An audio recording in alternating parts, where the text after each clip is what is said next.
Intéressons-nous à la carte mentale de la fiche outil numéro 3, grandeur étudiée au collège. Donc en cinquième, vous avez vu que dans des fils électriques, il y a des particules qui passent d'un point en un point du circuit en un temps donné. Et bien ce nombre de particules, donc c'est des petits électrons qui avancent dans les fils électriques en tout cas, on appelle ça l'intensité du courant. D'accord?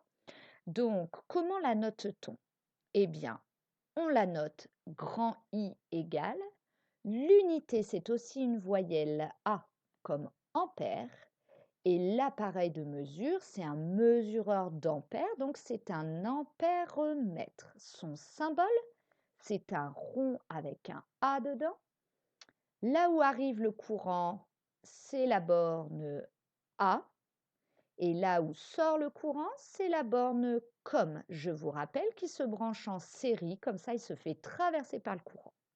Au niveau des lois, quand les dipôles sont les uns à la suite des autres, on l'a vu dans les capsules précédentes, eh bien, le courant avance et il n'a qu'un chemin où aller. Donc, I égale I1 égale I2.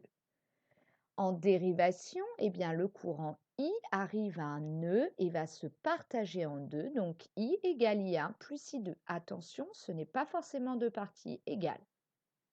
Pour la tension, c'est la différence de niveau électrique entre deux points du circuit et on a comme notation, attention, c'est un piège, c'est pas la lettre T, je vous rappelle mon moyen mnémotechnique, tension, la lettre de l'alphabet T, et si vous récitez votre alphabet, après vous avez U et V.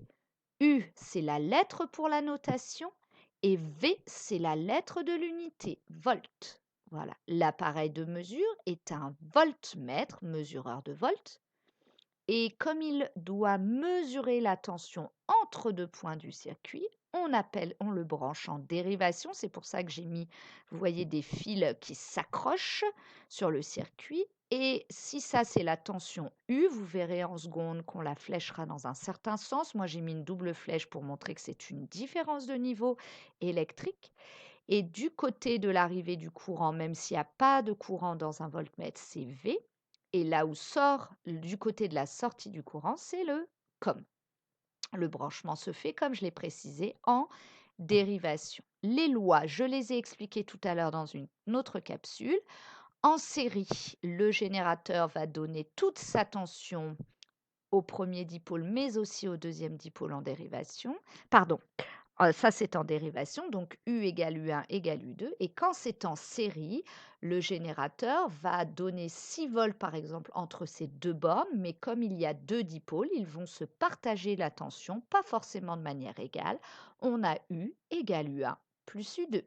Voilà pour cette carte mentale. Nous terminerons la suite, bien entendu, à notre retour, quand on fera la résistance, puis la puissance et l'énergie. Bon courage, les élèves, pour ce DM.